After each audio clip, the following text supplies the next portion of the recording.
하겠습니다. 예레미야 35장 1절에서부터 11절까지의 말씀입니다. 예레미야 35장 1절에서부터 11절까지 구약 1109쪽입니다.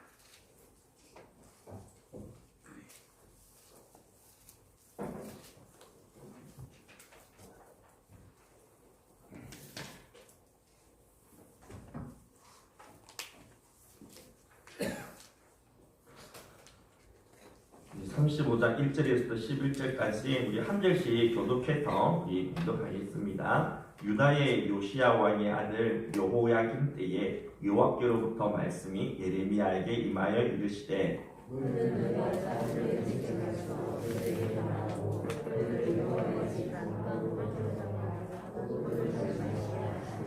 이에 내가 가바시냐의 손자요 예레미야의 아들이 야사냐와 그의 형제와 그의 모든 아들과 모든 외곽 사람들을 데리고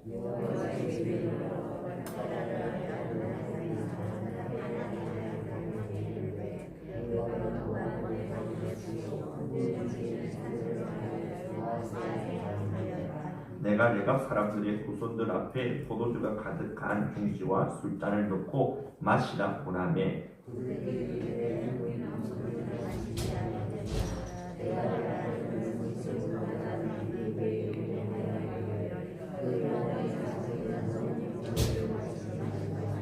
너희가 집도 짓지 말며 파종도 하지 말며 포도원을 소유하지도 말고 너희는 평생 동안 장막에 살아라. 그리하면 너희가 머물러 사는 땅에서 너희 생명이 길리라 하였으므로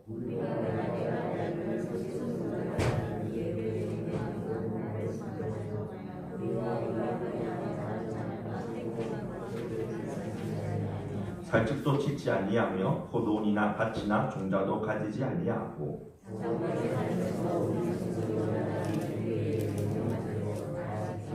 다같이 그러나 바벨론의 느부갓네살 왕이 이 땅에 올라왔을 때에 우리가 말하기를 할다인의 군대와 수리안의 군대를 피하여 예루살렘으로 가자 하고 우리가 예루살렘에 살았노라.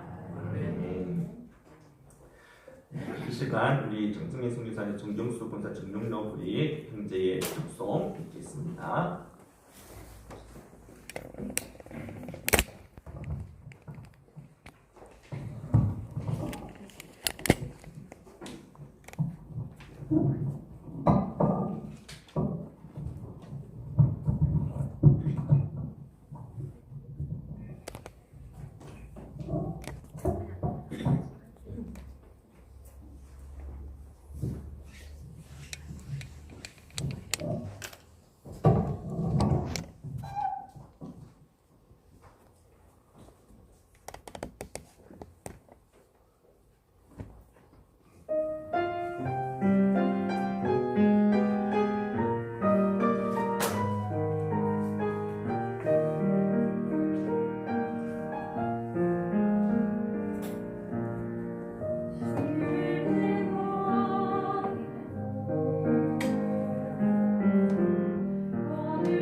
얼마 전에 우리 방금 전에 찬양했던 우리 정윤도 형제와 식사를 하다가 그로부터 뜬 이러한 질문을 받게 되었습니다. 성경에 나오는 인물 중에 신앙의 명문 가문을 이룬 사람이 있습니까? 있다면 누굽니까? 이런 질문을 하셨습니다. 저는 이 말을 좀 들었을 때 당연히 성경에 이러한 인물들이 많이 있을 줄로 그렇게 생각했었습니다. 그런데 좀 더 생각해보니 정말 이렇게 그렇다라고 추천할 만한, 자랑스럽게 추천할 만한 그런 인물이 없었다는 거죠. 한번 살펴볼까요? 구약 성경에 나온 인물 중에 어떤 최고의 믿음의 사람으로 그렇게 인정받는 사람이 아브라함과 다윗이지 않습니까? 먼저 아브라함 보십시오. 정말 대단한 믿음을 가진 인물이었는데, 근데 과연 그의 집안은 신앙의 명문 가문이었다라고 말할 수 있을까? 아니더라고요. 우리가 잘 알다시피 이 아브라함은 낳아서는 안 될 자식을 낳게 됐죠. 하나님의 그 언약, 그 약속을 신뢰하지 못해서 결국에 그는 여종인 하가를 취하여 자식을 낳지 않았습니까? 그가 바로 이스마엘이죠. 이 이스마엘, 지금 이슬람 신앙을 가진 이 중동의 아랍 사람들의 조상입니다. 또한 이 아브라함의 손자라고 볼 수 있는 야곱, 이 야곱은 간사한 방법으로 형의 그 장자권을 그렇게 빼앗고 또 아버지로부터 언약의 그러한 축복권을 그렇게 가로치지 않았습니까? 이것 때문에 형으로부터 죽음을 당할 그러한 상황이 처해지게 됐죠. 그래서 그는 일찍이 집을 떠나서 먼 곳에 그렇게 가축에서 살아야 하지 않았습니까? 또한 아브라함의 어떻게 보면 첫째 이 손자라고 볼 수 있는 에서, 이 에서는 이 장자의 이런 축복권, 장자권을 겨우 팥죽 한 그릇에 갖다 팔아버렸던 사람입니다. 또한 우상 숭배자인 이 가나안의 여인을 자신의 아내로 취해서 부모의 근심거리가 되게 하지 않았습니까?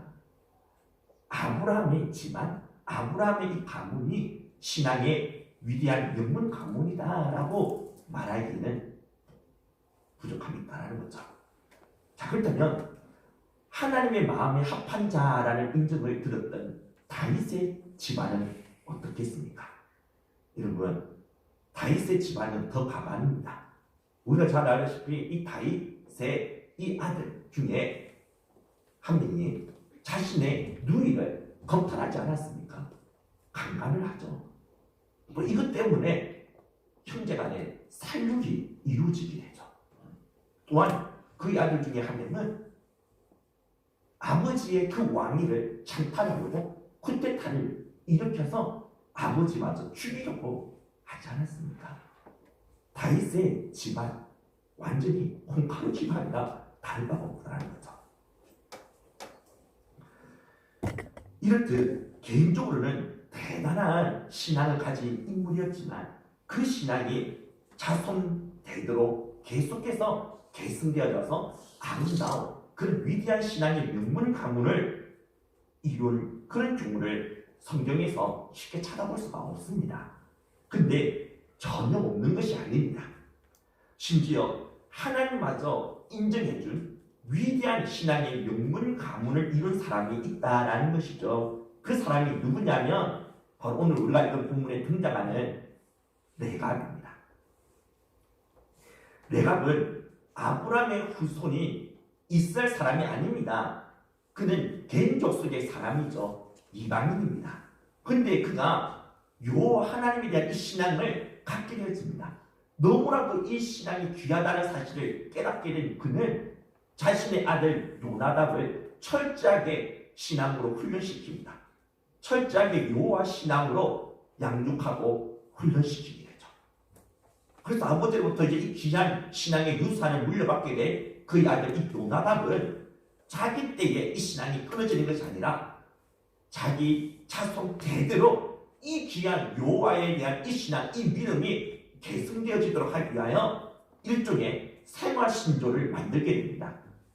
이 중에 가문과 같은 거죠. 그 생활신조의 내용은 한마디로 요약하면 포도주 절대로 마셔서는 안 된다. 그리고 절대로 집을 짓고 한 곳에 정착해서 살지 말고 계속해서 장막 생활하며 떠돌이 생활을 해야 한다. 이것이 바로 그가 자신의 이 자손들에게 물려준 가문이자 생활 신조입니다.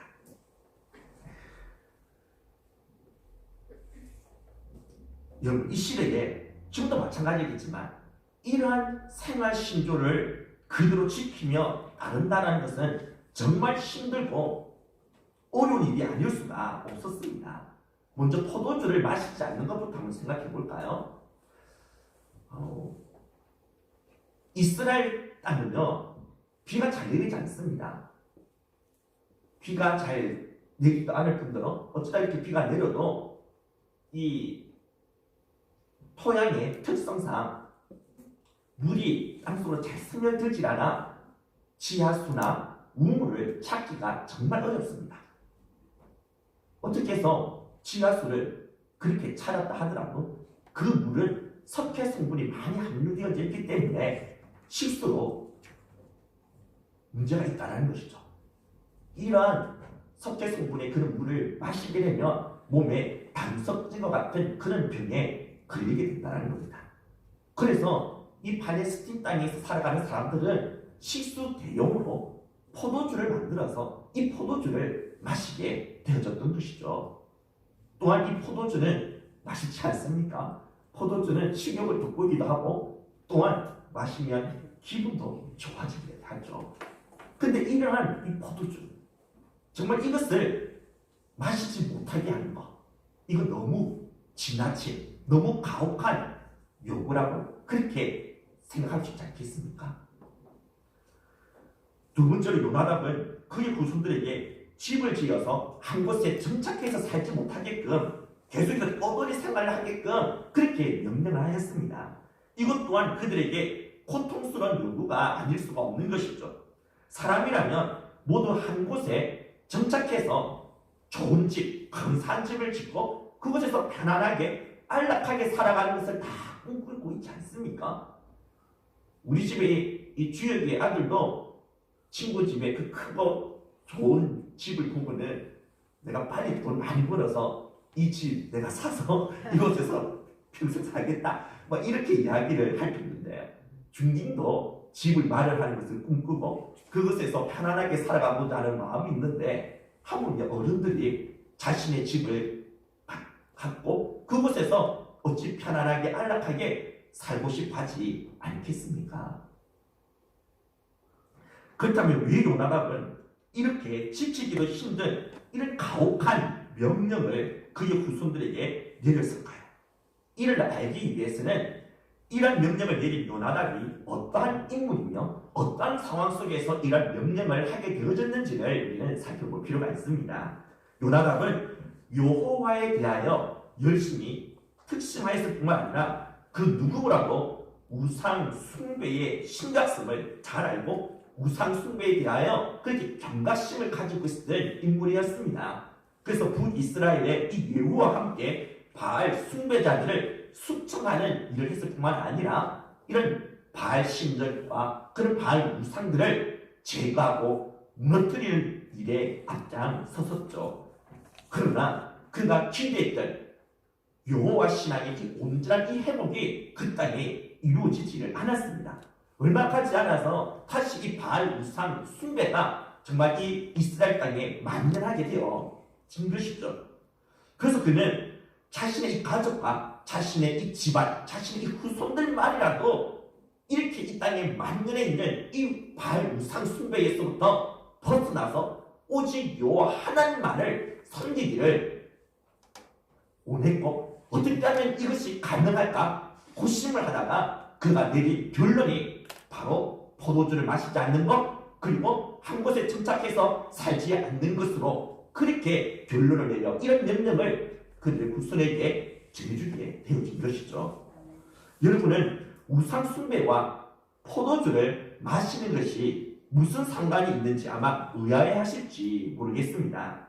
그러나 그 시대 바알 우상 숭배와 포도주는 아주 긴밀한 어떤 그런 연관성이 있었습니다.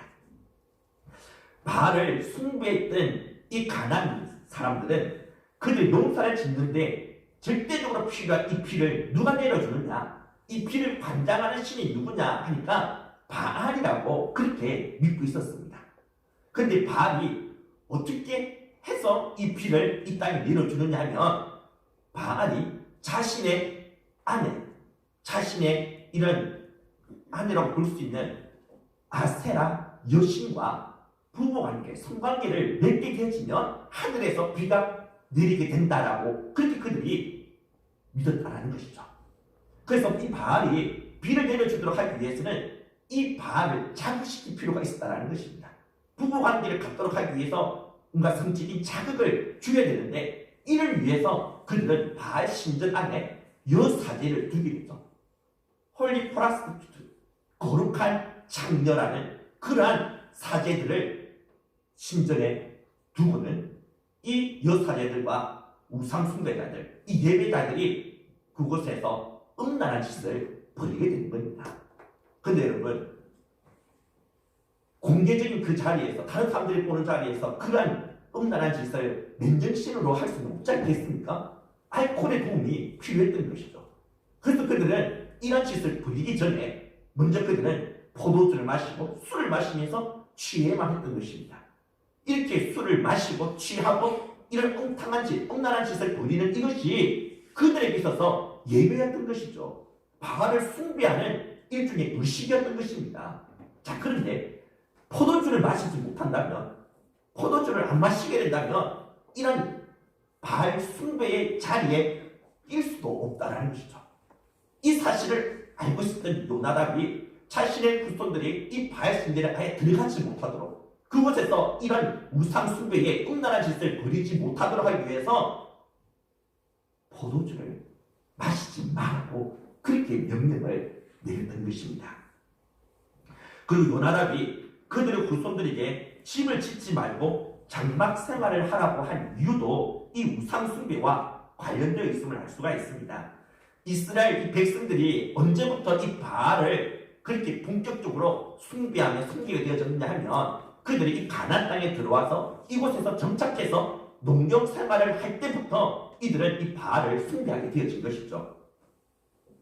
그들이 집을 짓고 한 곳에 정착해서 살려면 어쩔 수 없이 농사를 짓는 이런 농경 생활을 할 수밖에 없었습니다. 그래서 그들은 이미 이 농사에 있어서 전문가나 다를 바 없었던 이 가나안의 이 온 주민들에게 도움을 구하게 되죠. 어떻게 해야 농사를 지을 수 있습니까? 어떻게 하면 정말 당신들처럼 이렇게 풍성한 수확물을 거둘 수 있습니까? 이렇게 물어보죠. 그러면 당연히 이 가나안의 온 주민들은 농경의 기술만 전해주는 게 아니라 그들이 섬기고 있었던 이 바알, 이 우상마저 그들에게 소개해주고 가르쳐주게 됩니다. 농사를 짓는데 절대적으로 필요한 것이 비인데 이 비를 관장하는 신이 바알이야. 바알을 섬겨야지만 농사를 잘 지을 수 있다. 그렇게 말해주게 되는 것입니다. 그런데 이스라엘 백성들이 처음부터 그 말을 듣자마자 그렇게 바알을 섬기고 우상을 숭배하는 짓을 범하지 않았습니다. 그래도 하나님에 대한 신앙이 있었기 때문에. 그런데 농사를 짓다 보니까 비가 제때로 내려줘야 되는데 비가 제대로 내리지 않는 겁니다. 농사를 짓는데 잘 되지 않는 겁니다. 그때 그들은 이런 생각을 하는 거죠. 우리가 왜 이렇게 농사를 잘 못 짓을까? 왜 이렇게 수확물이 이렇게 적을까? 가나안 사람들이 말했던 것처럼 우리가 바알 신을 섬기지 않아서 그런 건 아닌가? 그렇게 바알을 섬겼던 가나안 사람들을 봐. 그들이 얼마나 농사를 잘 지었어. 포도송의 그 하나님이 우리 얼굴만 하지 않았나? 우리도 그들처럼 바알을 숭배하기만 한다면 농사를 잘 지어서 이 땅에서 풍요롭게 그렇게 우리도 살 수 있는 건 아닌가, 이런 생각을 하다가 결국에는 이들이 바알을 숭배하는 자리로까지 나아가게 되었던 것이죠. 이 사실을 잘 알고 있었던 요나답은 그들의 후손들이 이스라엘 백성들이 이러한 전철을 밟지 않도록 하기 위해서 한 곳에 정착하여 농사를 짓지 못하도록 만들었던 것입니다. 한 곳에 정착하게 되면 당연히 농사를 짓게 될 것이고, 농사를 짓게 되면 필연적으로 풍요의 신으로 여겨지는 이 바알에게 엎드릴 것이 뻔하였기 때문이죠. 그래서 아예 이런 일을 미연에 방지하고자 집을 짓지 말고 유목 생활을 하면서 그렇게 떠돌이 생활하며 살아라고 그렇게 말하게 되었던 것입니다. 이런 명령을 받게 되었던 레갑의 후손들은 과연 요나답의 이러한 명령대로 그렇게 포도주 마시지 않고 계속해서 유목민으로 고된 그런 장막 생활을 하며 살았을까요? 만약에 이 요나답의 이런 명령에 순종했다면 그 순종의 기간은 어느 정도였을까요? 1년, 5년, 10년 정도는 지속되었을까요? 어느 날 예레미야 선지자가 이 레갑의 사람들을 예루살렘 성전에 있는 한 방에 그렇게 초청해 놓고는 그들 앞에 포도주가 가득한 사발과 잔을 놓고 이 포도주를 마시라라고 그렇게 권하게 됩니다. 다른 사람도 아닌 하나님의 사람, 위대한 선지자 이 예레미야가 그렇게 마시라고 하는데 그걸 마시면 되는 건 아니겠습니까? 그런데 이들은 포도주 마시기를 거절하였습니다. 그리고는 예레미야에게 다음과 같이 말을 하게 되는데요. 우리 35장 8절에서 10절 우리 앞에 나옵니다. 같이 함께 우리 읽도록 하겠습니다. 우리가 레갑의 아들 우리 손자 요나답이 우리에게 명령한 모든 말을 순종하여 우리와 우리 아내와 자녀가 평생 동안 포도주를 마시지 아니하며 살 집도 짓지 아니하며 포도원이나 밭이나 종자도 가지지 아니하고 장막에 살면서 우리 손자 요나답이 우리에게 명령한 대로 다 지켜 행하였노라. 참으로 대단하지 않습니까? 그들은 요나답이 명령한 그때부터 지금까지 그 모든 명령을 다 지켜 행해 왔다라고 말하고 있습니다. 요나답이 이 명령을 내렸던 그때가 이 북이스라엘의 예후왕 시기죠. 그러면 시기로 보면 주전 840년이 기록이 되어집니다. 그리고 지금 예레미야 앞에 지금 서 있는 이때가 바로 남유다의 여호야김 왕 시대 때입니다. 주전 590년 전이죠. 시간 계산해 보면 250년이 되어집니다. 이들은 250년 기간 동안 요나답의 그 명령대로 포도주 마시지 않았고 힘들고 고된 장막 생활을 하면서 살아왔다는 것이죠. 그들의 이 말 거짓말처럼 들리지 않습니까? 아닙니다. 하나님께서 친히 그들의 이 말이 맞다라고 거짓말이 아니라고 보증해 주십니다. 사람의 은밀한 부분까지 다 꿰뚫어서 알고 계시는, 모든 것을 다 보고 알고 계시는 하나님께서 지금 이 레갑의 사람들, 이 요나답의 이 후손들, 그들이 한 이 말이 거짓이 아니라 사실이라고 하나님께서 보증해 주고 계신다는 것이죠. 14절 말씀 같이 우리 함께 읽도록 하겠습니다. 14절 앞에 나옵니다. 레갑의 아들 요나답이 그의 자손에게 포도주를 마시지 말라는 그 명령은 실행되오라. 그들은 그 손주의 명령을 순종하여 오늘까지 마시지 아니하느니라. 여기까지 봅시다. 여러분 지금 이 말씀을 누가 하고 있는 겁니까? 하나님입니다. 하나님께서 지금 그들이 자신의 선조의 그 명령을 오늘날까지 순종하고 있다라고요. 오늘날까지 무려 250년 동안 이들은 그 요나가 그 선조의 명령대로 순종하며 살아가고 있다라고 하나님께서 보증해 주고 있다라는 것이죠. 정말 이들이야말로 위대한 신앙의 명문 가문이지 않겠습니까? 이런 그들 향해 하나님께서는 축복을 선언하십니다. 다같이 19절 말씀 우리 함께 읽도록 하겠습니다. 그러므로 만군의 여호와 이스라엘 하나님께서 이와 같이 말씀하시니라. 레갑의 아들 요나답에게서 내 앞에 설 사람이 영원히 끊어지지 아니하리라 하시니라.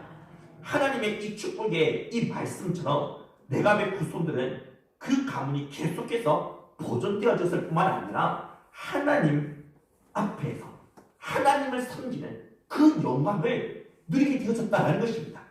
이스라엘 사람도 아닌 이방인 출신인 그들이 하나님 앞에서 영원토록 끊어지지 않고 하나님을 섬기는 이 놀라운 복을 누리는 주인공들이 되어질 수 있다는 것이죠. 과연 그런지 볼까요? 이 말씀이 있고 난 뒤에 2년 뒤에 바벨론의 느부갓네살 왕이 예루살렘을 완전히 함락시켜버립니다. 이때 왕이 자신의 병사들에게 이런 명령을 내리게 되죠. 절대로 유목민들에게는 손을 떼지 말라. 유목민들은 죽이지 말라. 그래서 이 바벨론 병사들이 예루살렘 안에 쳐들어와서 수많은 유대인들, 이스라엘 백성들을 칼로 쳐 죽이고 또한 수많은 사람들을 비참하게 포로로 자신의 나라로 끌려가게 되어졌지만 유목민으로 살았던 이 레갑의 후손들은 칼에 베어 죽지도 않고 포로로 끌려가지도 않고 그 땅에서 계속해서 살아갈 수 있었다는 것입니다. 그들의 생명이 계속 보존될 수가 있었다는 것이죠. 힘들고 고달픈 장막 생활을 했기 때문에 이러한 놀라운 은혜를 누리는 주인공이 될 수가 있었다는 겁니다. 또한 그들은 느헤미야 시대 때 성벽을 재건하는 영광스러운 일에도 이들이 동참하여 문을 닫게 되는 유일한 이방 민족으로 역사에 남게 되어졌습니다.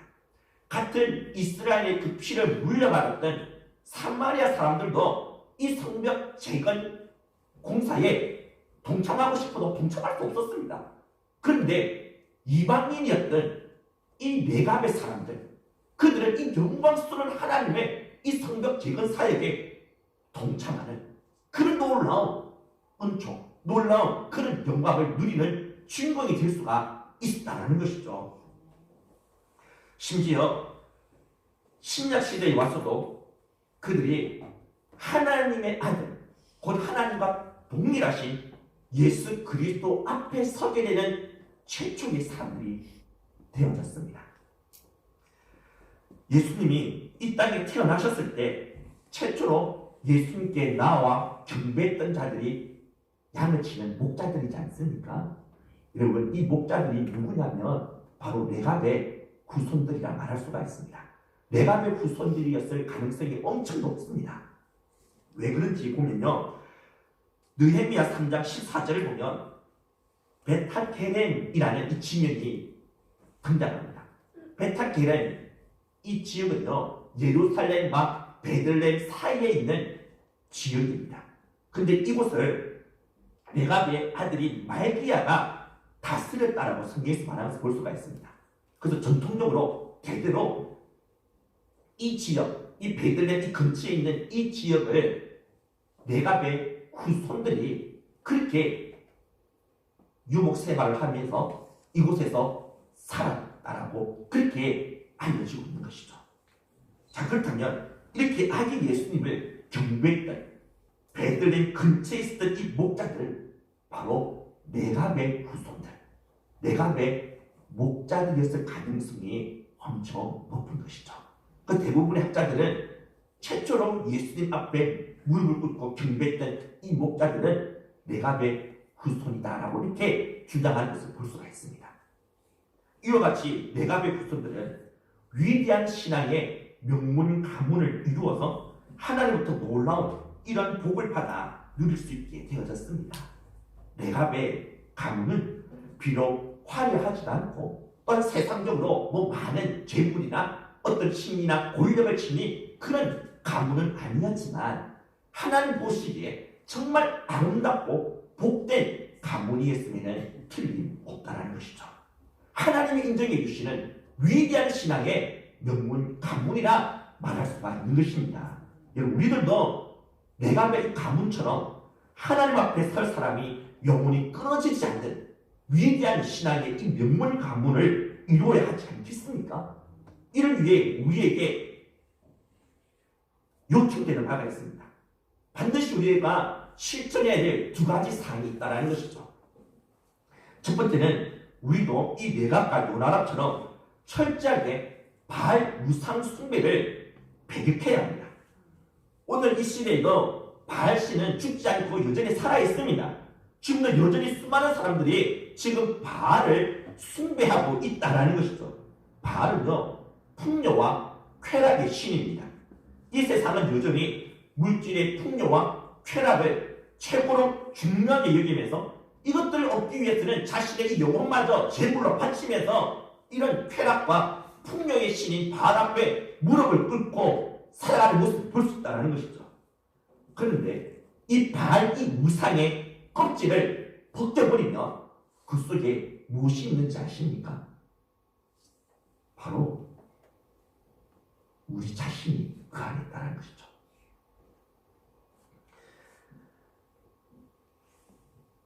풍요와 쾌락의 신을 섬기는 이유, 물질의 풍요를 추구하고 쾌락을 추구하는 그 이유가 무엇입니까? 다른 누구도 아닌 바로 나 자신의 기쁨, 나 자신의 만족을 위한 건 아닙니까? 나 자신을 위해서 이런 것을 섬기고 있다는 것이죠. 따라서 제일 중요하게 여기는 대상은 바로 나 자신입니다. 하나님보다 더 중요하게 여기는 것이 우상이라고 하지 않습니까? 정말 우리가 최고로 중요하게 여기고 있는 대상, 그것은 다른 누구도 아닌 바로 나 자신이라는 것이죠. 우리는 나 자신을 우상으로 숭배하고 있는 것입니다. 이 세상에서 가장 강력한 힘을 지닌 종교가 무엇인지 아십니까? 지금 코로나 시대에 우리 기독교도 이렇게 많은 힘을 잃고 그렇게 쇠퇴해져 가고 있는데, 그런데 절대로 쇠퇴해지지 않고 오히려 더 강한 힘을 가지고 더 흥왕해져 가고 있는 종교가 있습니다. 여러분, 그 종교가 어떤 종교인지 아십니까? The Cult of Self-Worship, 자기 숭배의 종교, 일명 자기 숭배교입니다. 교회 안에 있는 우리 교인이라고 해서 이 종교에서부터 자유하다라고 말할 수 없습니다. 하나님을 섬기다고 말은 하지만 사실은 하나님이 아닌 자기 자신을 섬기는 교인들이 얼마나 많은지 모릅니다. 열심히 신앙생활을 합니다. 열심히 기도합니다. 근데 목적이 뭐냐? 기도해서 하나님께 힘을 얻어서 그 힘으로 자신의 뜻을 이루고 자신의 욕망을 이루고 이 땅에서 잘 되고 성공하고 자신의 만족을 위해서 하나님을 힘으로 이용하는 그러한 교인들이 한두 명입니까? 이들은 모두 사실 자기 숭배의 종교에 빠져 있는 거죠. 이들은 하나님의 뜻에 절대로 자신의 뜻을 굽힐 줄 모릅니다. 끝까지 자신의 뜻을 관철시키려고 합니다. 기도를 해도 그 기도의 힘을 통해서 자신의 뜻을 이루려고 하고 자신의 욕망을 이루려고 하지 하나님의 뜻을 구하려고 하지 않습니다. 겉으로 볼 때는 열심히 신앙생활을 하는 것 같은데 궁극적으로는 자기 자신을 높이고 자기 자신을 잘되게 하고 자기 자신의 이 만족을 위해서 하나님을 이용하는 그런 교인들이 갈수록 늘어나고 있다는 것이죠. 3, 4년 전에 미디어 전략가이자 베스트셀러 작가이기도 한 라이언 홀리데이가 Ego is the enemy, 자아는 적이다라는 그런 책을 출간하였습니다. 여기서 그가 말하고 있는 에고는 이 프로이드적인 이 에고가 아니라 자기 자신을 가장 중요하게 여기는 거짓된 믿음이라고 그렇게 이 저자가 밝혔습니다. 이 사람은 기독교인이 아닌 것 같습니다. 책을 읽어봐도 그가 기독교 신앙을 가진 사람이라 그렇게 쳐다보기 힘듭니다. 그런데 그는 자기 자신을 최고로 여기고 자신을 가장 중요하게 여겨야 한다라고 생각하는 이 세상을 향해서 이런 생각, 이런 믿음은 우리를 망치게 하는 무서운 우리의 적이다. 우리가 경계해야 될, 우리가 대적해야 될 적이라고 강력하게 주장하고 있다는 것이죠. 그럼 우리 현대인들이 그 누구보다도 더 잘해야 하고 그 누구보다 더 많이 가져야 하고 그 누구보다 더 많이 인정을 받아야 한다는 이런 강박관념에 시달리고 있는데 이런 강박관념에 시달릴 이유가 무엇이냐? 바로 우리 안에 있는 이 에고 때문에 자기 자신을 가장 중요하게 여기는 이런 에고 자신이 지금 숭배하고 있는 이 자아 때문이라고 말해주고 있습니다. 그건 이렇게 말하죠. 우리는 왜 누군가를 희생해서라도 이기기를 원하는 걸까? 우리는 왜 우리가 원하는 것을 가질 수 없는 걸까? 우리가 그토록 원하는 것을 가지고 있음에도 왜 행복하지 않은 걸까? 이런 모든 문제의 원인은 우리 안에 도사르고 있는 우리의 에고 때문이다 라고 말하였습니다. 여러분, 기독교인이 아닌 사람도 이와 같이 우리 자신을 최고로 여기며 숭배하는 것이 얼마나 위험하고 치명적인지를 깨달아서 이렇게 경고하고 있지 않습니까? 근데 하나님을 최고로 여기는 기독교의 신앙을 가진 사람이라고 말하는 우리들이 세상 사람도 이제 적으로 여기게 된 이 에고를 여전히 사랑하고 자기 자신을 최고로 소중히 여기고 중요하게 여기면서 이렇게 자기 자신을 숭배하고 있다면 세상이 우리를 보고 뭐라고 말하겠습니까?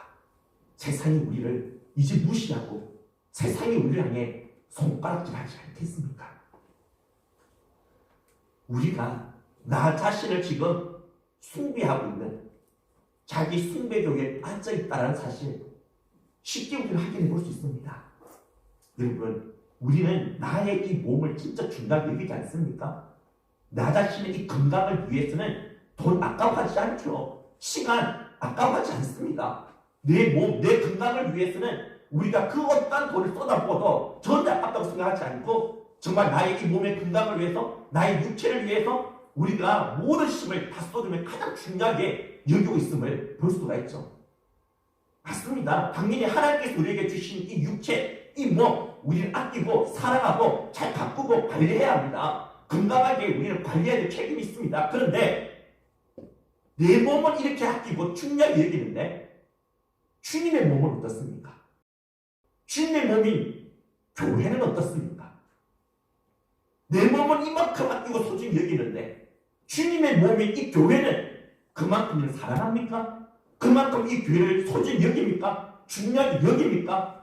교회를 위해서 여러분들의 시간과 물질을 바치는 것을 아까워하지 않습니까? 이 질문에 자신있게 떳떳하게 말할 수 있는 사람 없을 것입니다. 그리 모든 성도님들은 하나님을 섬긴다고 하지만 기독교라는 종교를 가지고 있다고 하지만 여전히 자기 숭배교라는 또 다른 종교를 가지고 그 종교에 몸담고 살아가고 있음을 부정할 수 없다는 거죠. 우리가 이렇게 자기 숭배의 종교에 빠져 있는 이상 남들보다 더 많은 것을 가지고 있고 남들보다 또한 더 높아져야 한다라는 이런 강박관념에 시달릴 뿐만 아니라 우리가 원하는 것을 가져도 절대로 만족할 줄도 모르고 행복하는 거리가 먼 삶을 살아갈 수밖에 없을 것입니다. 또한 우리의 자녀들이 부모인 우리들을 위해서 최선이 아닌 차선으로 밀려져 나가 있는 하나님을 보면서 최고라고 말을 하지만 최고의 자리가 아닌 그 밑에 자리에 밀려져 나와 있는 하나님을 보면서 우리의 자녀들의 하나님 신앙에 대하여 매력을 가질 수가 있겠습니까? 아무리 우리가 하나님을 잘 믿으라 말해도 우리가 하나님을 최고로 인정하지 않는데 어찌 자녀들이 우리가 가진 이 신앙을 물려받으려고 하겠습니까? 우리는 나 자신의 신앙을 자녀들에게 계승시켜 나가기 위해서라도 속히 나 자신을 숭배하는 그 자리에서 내려와서 오직 여호와 하나님 한 분만을 섬기고 여호와 하나님 한 분만을 숭배하는 참된 성도로 거듭날 수 있어야 할 것입니다. 두 번째로 우리가 위대한 신앙의 명문 가문을 이루기 위해서는 레갑의 후손들처럼 이 땅이 아닌 하늘에 영원한 소망을 두면서 살아갈 수 있어야 합니다. 요나답이 그의 후손들에게 집을 짓지 말고 유목민으로 살아라고 했던 이유는 그들이 우상숭배에 빠지지 않기 위해서였죠. 그러나 이것이 다가 아닙니다. 그는 집을 짓고 정착해서 살아가게 되면 또 다른 문제가 발생하게 된다는 사실을 알고 있었습니다. 그는 그것은 자신이 정착해서 살아가는 그 땅이 전부라고 생각하여 땅의 것들에만 집착하며 살아가게 된다는 것이죠. 그래서 하늘에 속한 영원한 것을 바라보지 못하고 이 땅이 전부이냐 이 땅의 것에만 집착하며 살아가는 어리석음을 범할 수밖에 없다는 것입니다. 그러나 유목민의 생활, 곧 떠돌이 생활을 하게 되면 자신이 머무르고 있는 그 땅의 것들에 집착을 하지 않을 수가 있다는 것이죠. 어차피 지금 머무르고 있는 이곳을 떠나야 할 건데 떠나 또 다른 곳으로 가야 될 것인데 뭐 때문에 내가 지금 있는 이 땅의 것에 집착할 필요가 있겠나? 이런 생각을 할 수 있게 된다는 겁니다. 그러면 자신의 인생을 떠돌이 인생, 곧 나그네의 인생으로 여기면서 진짜 자신의 영원한 그 본향이 하늘을 바라보고 그 하늘을 소망하면서 이 땅에서 살아갈 수가 있게 된다는 것이죠. 여러분 이 사실은 아브라함의 경우를 보면 알 수가 있습니다. 여러분 아브라함 대단한 부자였습니다. 그는 얼마든지 자신이 지금 들어가게 된 그 가나안 땅의 일부를 자신이 돈을 주고 살 수 있었습니다. 그리고는 그 땅에서 크고 근사한 집을 짓고 그곳에서 그냥 정착해서 편안하게 안락하게 살아갈 수 있었습니다. 그렇지만 그는 그렇게 하지 않았습니다. 길 속에서 힘든 떠돌이 생활을 했습니다. 장막 생활을 했습니다. 그 이유가 무엇인지 아십니까? 히브리서 11장 9절과 10절을 통해서 밝혀주고 있는데요. 앞에 나옵니다. 우리 같이 함께 읽도록 하겠습니다. 믿음으로 그가 장막에 거하였으니 이는 그가 하나님이 계획하시고 지으실 터가 있는 성을 바랐습니다. 여러분 아브라함의 이 장막에 거한 이유가 무엇이라고 말하고 있습니까? 하나님이 계획하시고 지으실 터가 있는 성을 바랐기 때문입니다. 이 성이 무엇입니까? 새 예루살렘 성, 하나님의 나라입니다.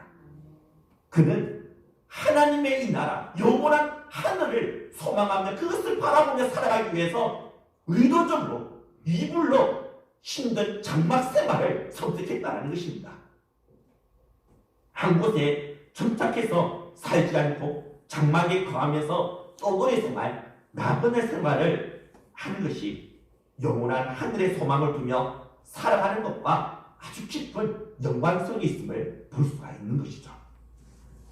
장막 생활이 안겨다주는 이런 영적인 유익을 알고 있었던 요나답은 자신의 후손들이 이 땅에 속한 자가 아니라 영원한 하늘의 소망을 두고 살아가는 하늘에 속한 자가 되도록 하기 위해 유목민으로 살아갈 것을 요구했던 것입니다.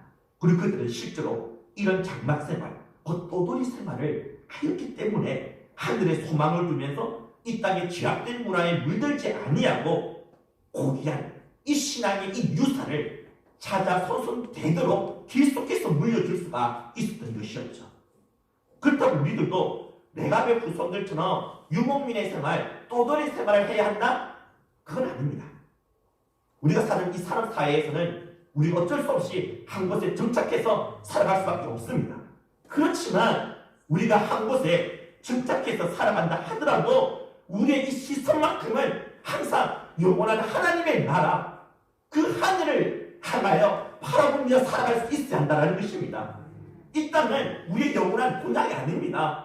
우리는 나그네 인생입니다. 우리의 영원한 본향은 지금 우리를 기다리고 있다는 것이죠. 그것을 향해서 우리는 잠시 순례자로 나그네로 살아가고 있다는 것입니다. 이것을 잊어서는 안 된다는 것이죠. 이 사실을 잊어버리면 우리는 이 세상에 물들어 버립니다. 이 세상의 문화, 이 세상의 가치를 그저 받아들이면서 이 세상에 속한 사람으로 살다가 나중에 진짜 부끄러운 그런 모습으로 주님 앞에 서게 되어진다는 것이죠.